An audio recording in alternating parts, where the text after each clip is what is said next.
Hello, and welcome to The Secrets of Storytelling with me, Katrice Horsley. Please remember to subscribe to the channel, and also if you want to leave any comments, that would be lovely too. The channel is all about storytelling, communication, and how we can promote curiosity to come nearer to each other. I hope you like it. So let's get on with today's episode. And today's episode is the last in the series that's focused on organizational storytelling or storytelling for organizations. And this one is all about metaphors and the power of metaphors and why we should be using them. I think a lot of people totally underestimate how much we use them in everyday life, anyhow, but how, if we become more conscious of them, we can use them way more effectively to enable people to better understand what we're trying to say, and also for us to tune our ears to listen out to the metaphors that other people use. And I mentioned this a little bit in the previous episode, which was all about working at my best. So let's kick off. What I'm going to be doing during the episode is kind of explain what I mean by a metaphor, give some examples of metaphors, talk about how they affect us, and then talk about why we should be using them. And more importantly, a couple of simple techniques that you can use in your organizations, in your management style, even in your classrooms or with your groups, to get a better sense of what people feel about those things, the organization, the classroom, or the group. So, what is a metaphor?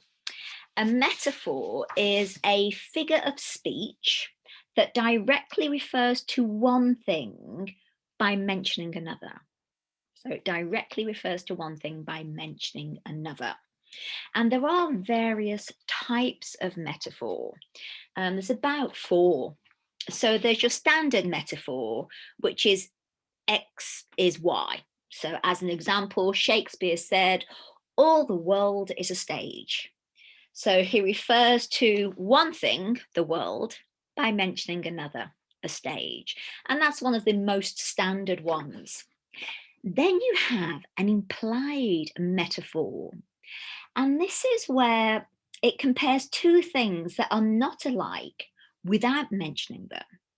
So, as an example, you could say, the man hissed his needs into the ear of the woman.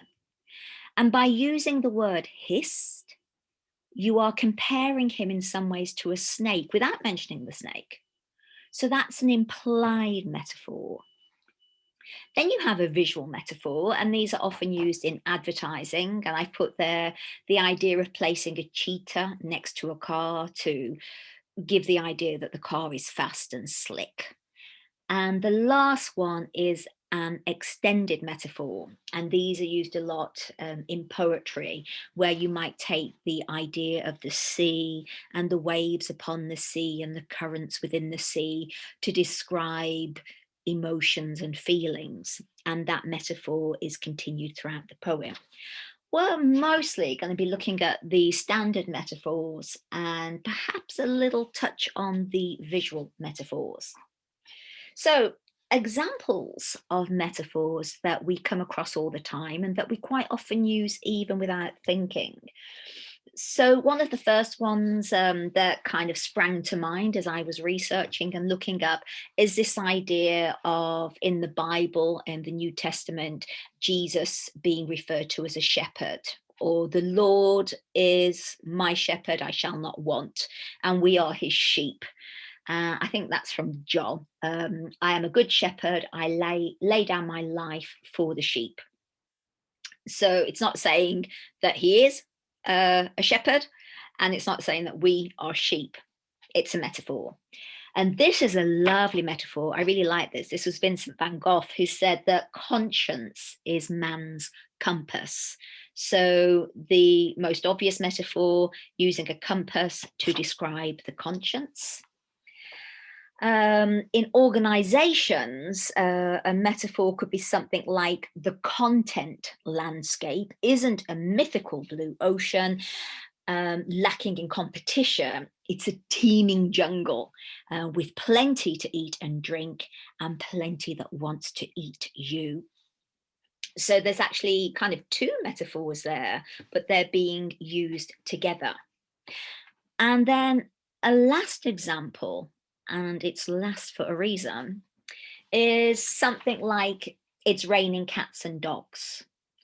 And I've put underneath here, dead metaphor. Metaphors like dry as a bone. I'm trying to think of others, but very strong everyday metaphors are dead metaphors because we've heard them so much that they don't snag our attention in the same way.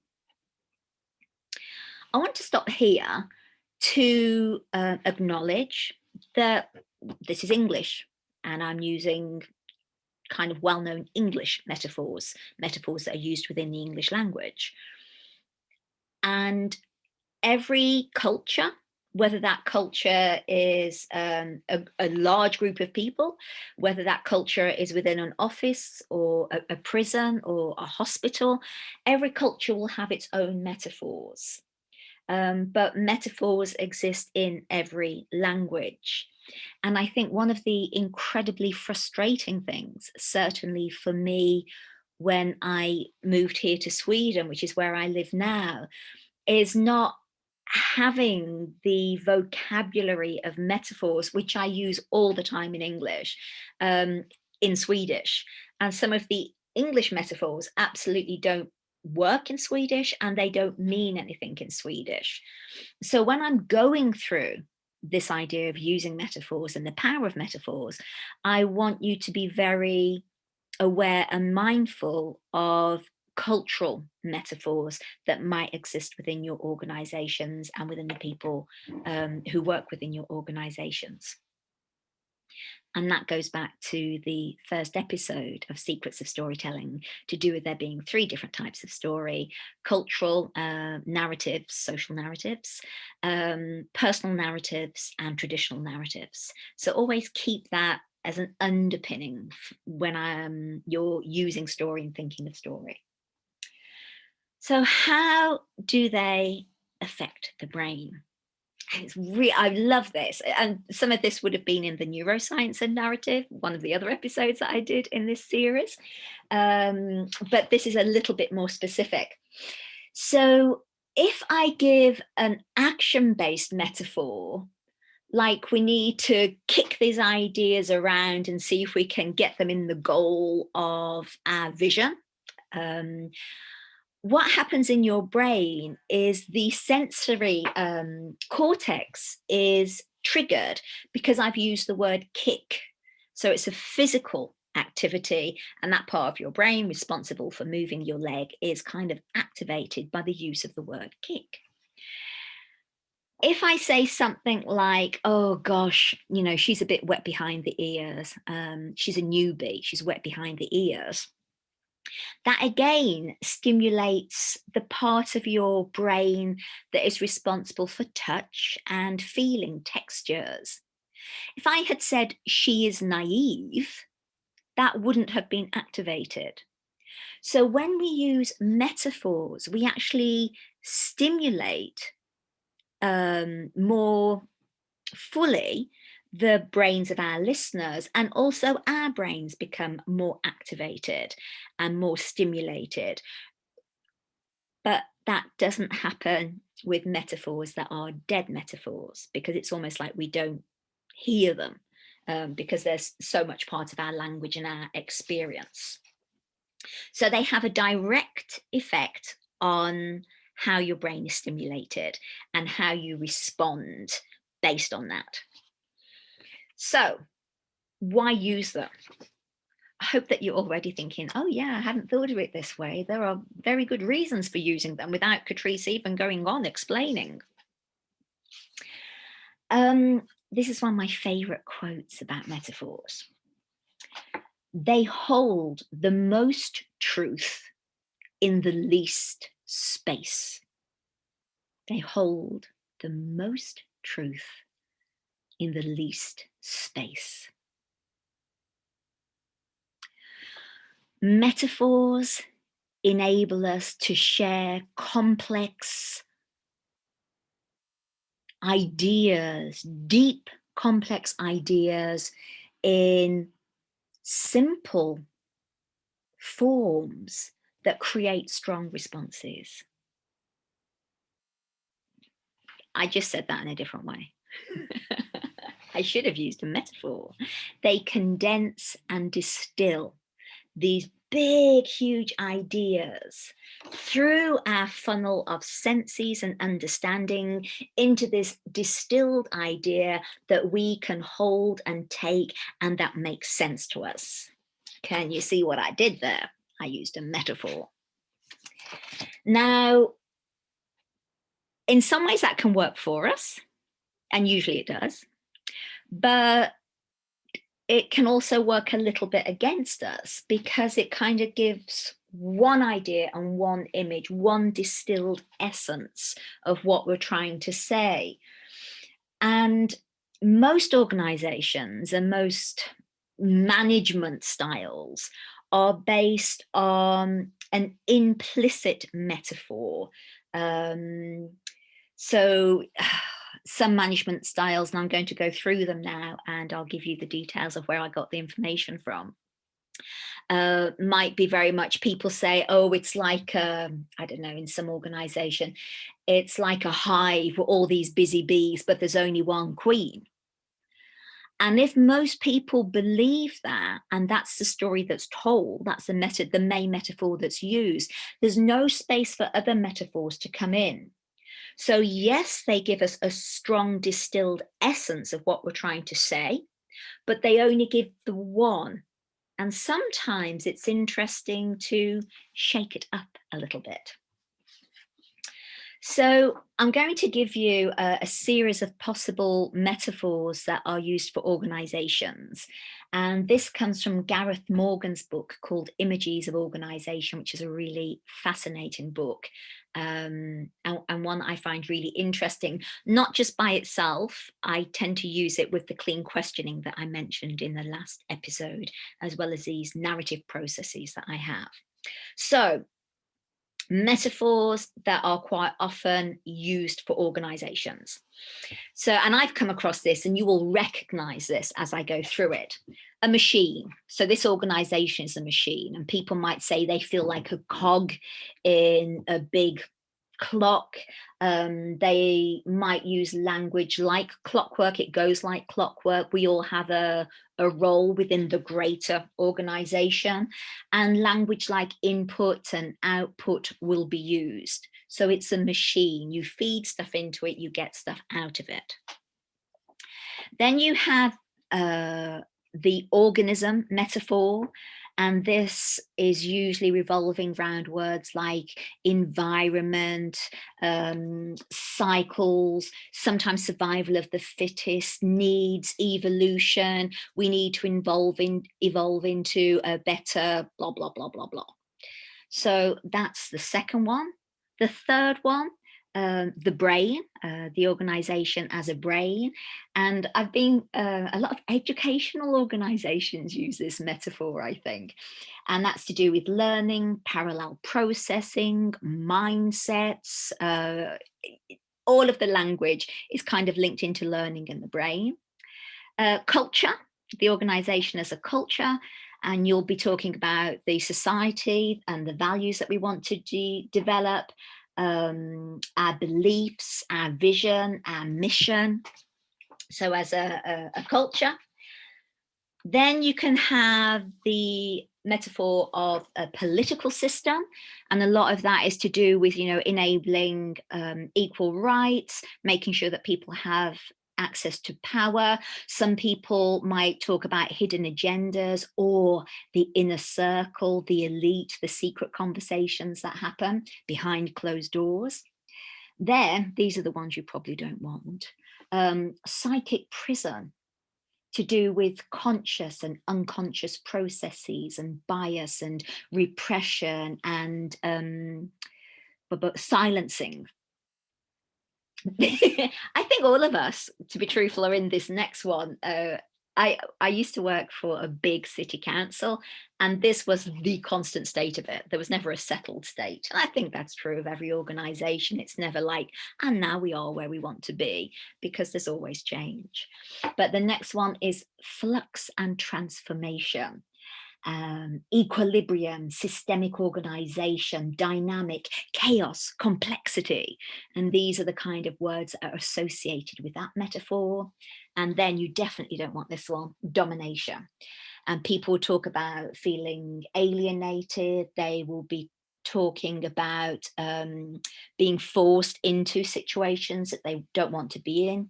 They'll be talking about feeling exploited and how certain groups are exploited within the organization and not given the recognition that they need. What is a really interesting process is for you to offer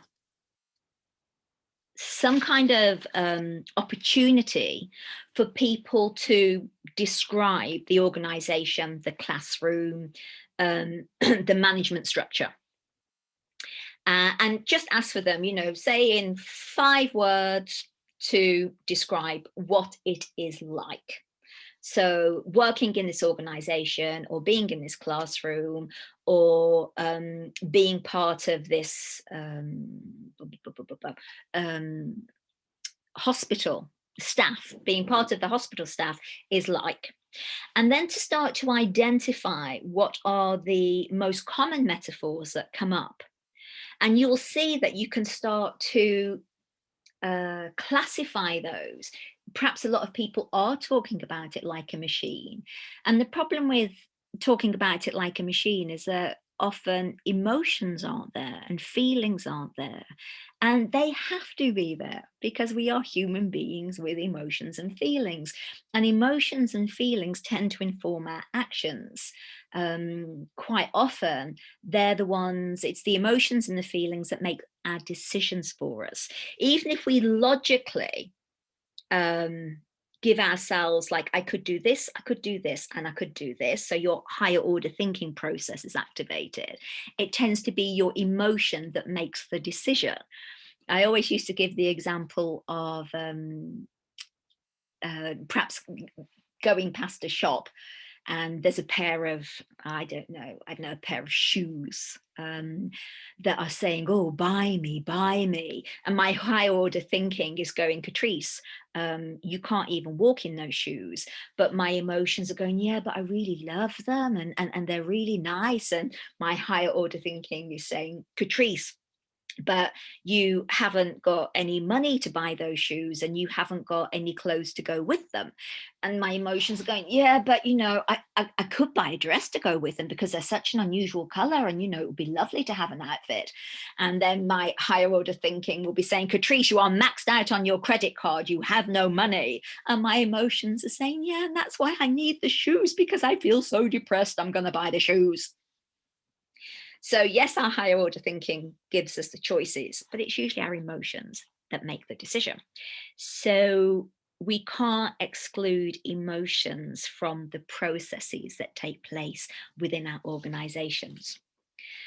So what does this mean to us and what can we do to develop it and perhaps change a pattern that has evolved within our work situations that might be limiting us?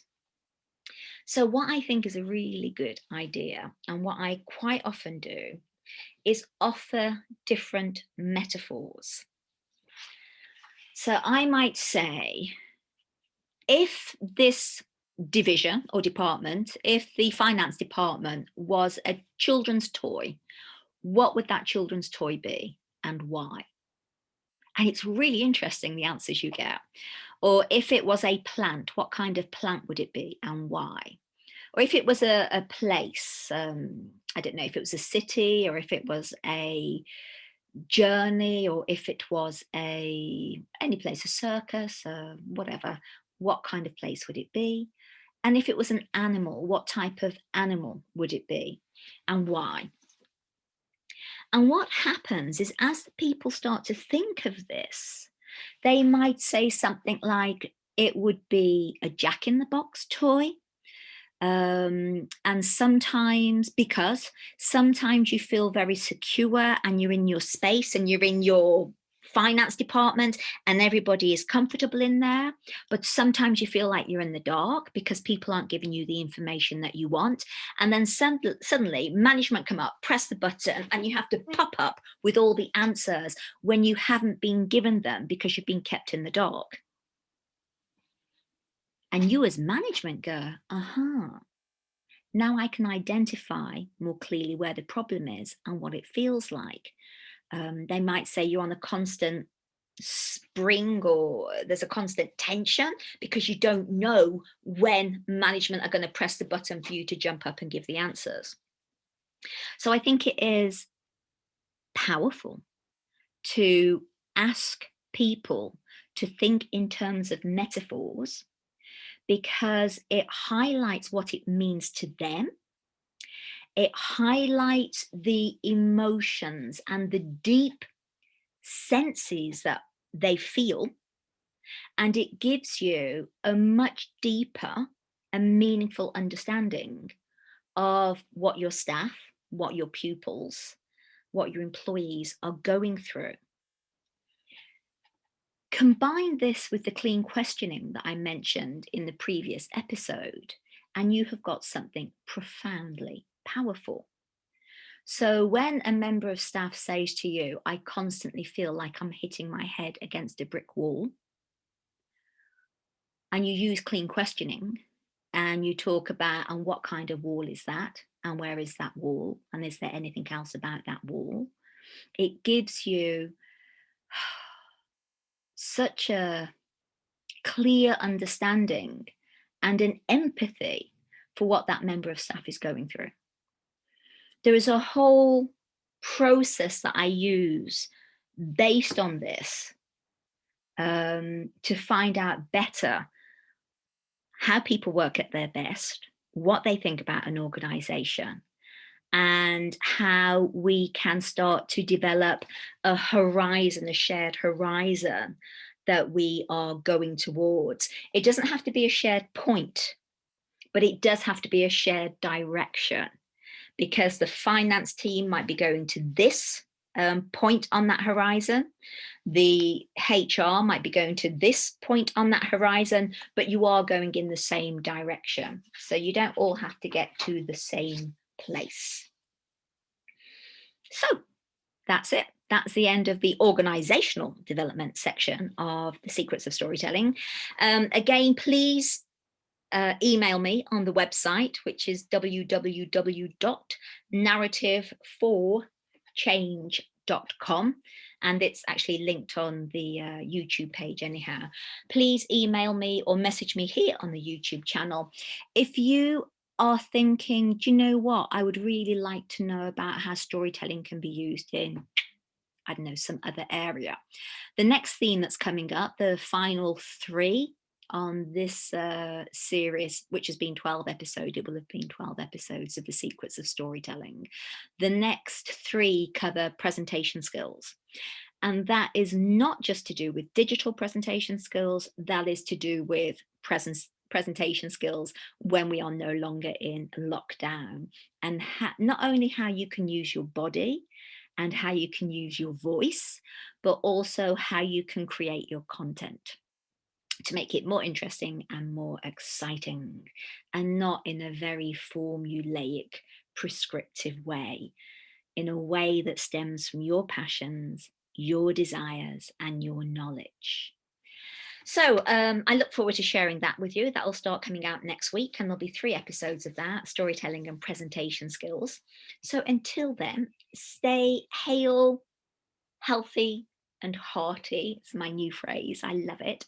And please remember to subscribe, and please remember to send me any messages or any queries about, Katrice, I'd really like to know how I could use storytelling in this situation. Bye bye for now.